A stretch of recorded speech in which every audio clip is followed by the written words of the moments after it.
हेमंत सोरेन जन्म 10 अगस्त 1975 झारखंड के राजनीतिज्ञ हैं, जो झारखंड के 5वें मुख्यमंत्री थे। उन्होंने 2 बार झारखंड के मुख्यमंत्री का पद संभाला है। उन्होंने जुलाई 2013 से दिसंबर 2014 और दिसंबर 2019 से जनवरी 2024 तक झारखंड के मुख्यमंत्री के रूप में कार्य किया। वह झारखंड में एक राजनीतिक दल झारखंड मुक्ति मोर्चा के अध्यक्ष भी हैं। वह झारखंड विधानसभा में बरहट निर्वाचन क्षेत्र का प्रतिनिधित्व करते हैं। इससे पहले वो अर्जुन मुंडा मंत्रिमंडल में उप मुख्यमंत्री भी रहे। 2014 के चुनावों में वे भारतीय जनता पार्टी के उम्मीदवार हेमलाल मुर्मू को 24,087 वोटों के अंतर से हराकर निर्वाचित हुए। 23 दिसंबर 2019 झारखंड विधानसभा चुनाव में बरहट विधानसभा सीट से वे विधायक चुने गए हैं। वे पूर्व में राज्यसभा सांसद भी रहे। झारखंड के पूर्व मुख्यमंत्री व राज्यसभा सांसद शिबू सोरेन के पुत्र हैं हेमंत सोरेन। इस कार्यकाल में 1932 खतियान आधारित स्थानीयता नीति, ओबीसी आरक्षण व सरना कोड विधेयक पारित किया गया है।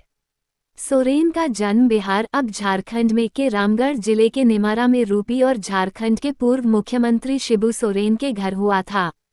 हेमंत के 2 भाई और 1 बहन है। उनकी शैक्षणिक योग्यता पटना हाई स्कूल, पटना, बिहार से इंटरमीडिएट है। चुनाव आयोग के समक्ष दायर हलफनामे के अनुसार हेमंत ने मैकेनिकल इंजीनियरिंग में बीआईटी मेसरा, रांची में दाखिला लिया, लेकिन बाहर हो गए। वह 24 जून 2009 से 4 जनवरी 2010 तक राज्यसभा के सदस्य रहे। उन्होंने 23 दिसंबर 2009 को झारखंड विधानसभा के सदस्य विधायक के रूप में अपने राजनीतिक जीवन की शुरुआत की। बाद में वे 11 सितंबर 2010 से 8 जनवरी 2013 तक झारखंड के उप मुख्यमंत्री भी रहे। राज्य से राष्ट्रपति शासन हटने के बाद उन्होंने कांग्रेस और राजद के समर्थन से 15 जुलाई 2013 को झारखंड के मुख्यमंत्री के रूप में शपथ ली। 2016 में झारखंड में भाजपा सरकार ने छोटा नागपुर काश्तकारी अधिनियम सीएनटी एक्ट और संथाल परगना काश्तकारी अधिनियम एसपीटी एक्ट में संशोधन करने की कोशिश की, जो आदिवासी भूमि के मालिकों और किराएदारों को गैर कृषि उद्देश्यों के लिए उपयोग करने की अनुमति देगा और दूसरा सड़क निर्माण, नहरें, शैक्षणिक संस्थान, अस्पताल और अन्य सरकारी उद्देश्यों के लिए आदिवासी भूमि के हस्तांतरण की अनुमति देगा। इसके बाद राज्य में भारी विरोध प्रदर्शन हुआ और हेमंत ने इन संशोधनों का कड़ा विरोध किया था।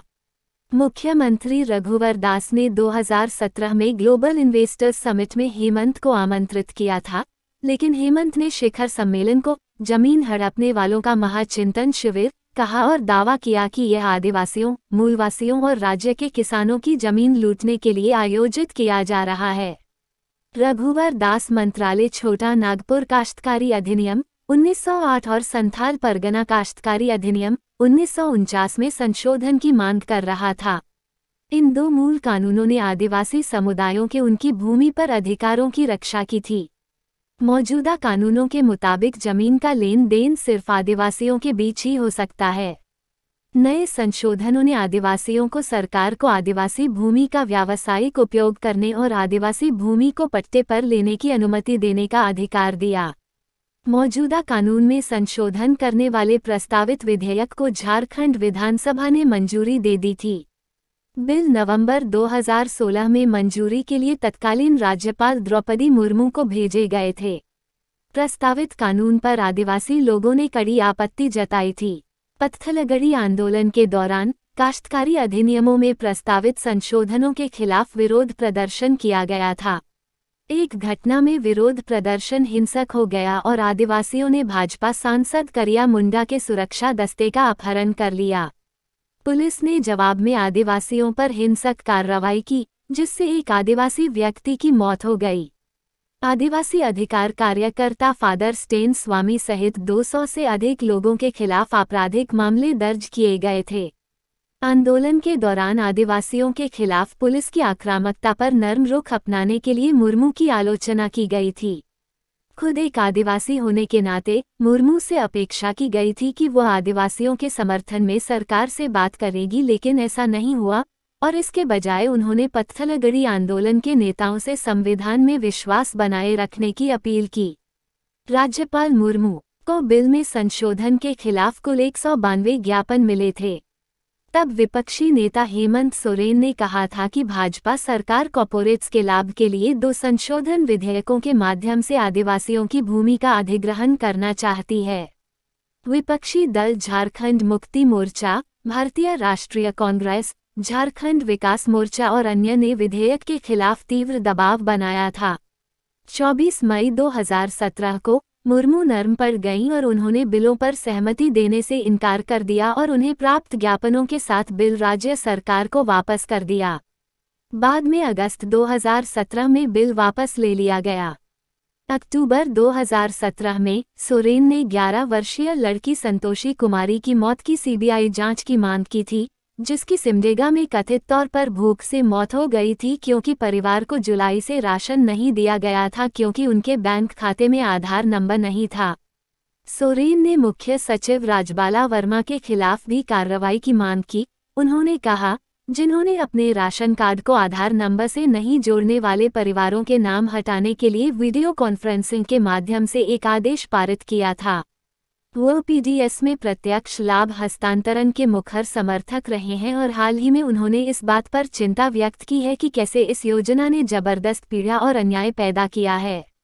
अप्रैल 2018 में हेमंत सोरेन और उनके पिता शिबू सोरेन के नेतृत्व में एक झामुमो प्रतिनिधिमंडल ने तत्कालीन राष्ट्रपति रामनाथ कोविंद से मुलाकात की और सुप्रीम कोर्ट द्वारा को कमजोर करने पर कड़ा विरोध दर्ज कराया और झारखंड सरकार द्वारा एलएआरआर विधेयक में संशोधन का प्रस्ताव रखा।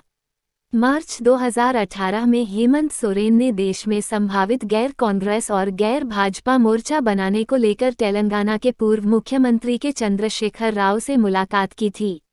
हालांकि उन्होंने संयुक्त प्रगतिशील गठबंधन संप्रग अध्यक्ष सोनिया गांधी द्वारा आयोजित रात्रिभोज में भी भाग लिया, जहां एजेंडा 2019 के आम चुनावों से पहले भारतीय जनता पार्टी भाजपा के नेतृत्व वाले राष्ट्रीय जनतांत्रिक गठबंधन राजग के खिलाफ एक व्यापक मोर्चे पर चर्चा करना था। वह बिहार की तर्ज पर झारखंड में भी शराबबंदी के आह्वान का समर्थन करते हैं।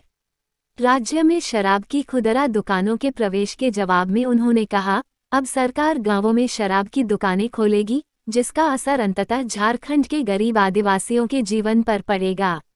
मैं राज्य के ग्रामीण निवासियों से अपील करता हूं कि वे अपने गांवों में शराब की दुकानें खोलने की अनुमति न दें। उन्होंने कहा कि सरकार के शराब अभियान के खिलाफ महिला संगठनों को आगे आकर संघर्ष करना होगा। 29 दिसंबर 2019 को 2019 झारखंड विधानसभा चुनाव में झामुमो कांग्रेस राजद गठबंधन की जीत के बाद हेमंत सोरेन ने झारखंड विधानसभा के पूर्व अध्यक्ष कांग्रेस नेताओं आलमगीर आलम और रामेश्वर उरांव और अकेले राजद विधायक सत्यानंद भोक्ता के साथ झारखंड के मुख्यमंत्री के रूप में शपथ ली। चुनाव आयोग ने झारखंड के राज्यपाल रमेश बैस को उस याचिका पर अपनी राय भेजी है जिसमें मांग की गई है कि मुख्यमंत्री हेमंत सोरेन को खनन पट्टे का विस्तार करके चुनावी कानून का उल्लंघन करने के लिए विधायक के रूप में अयोग्य घोषित किया जाए।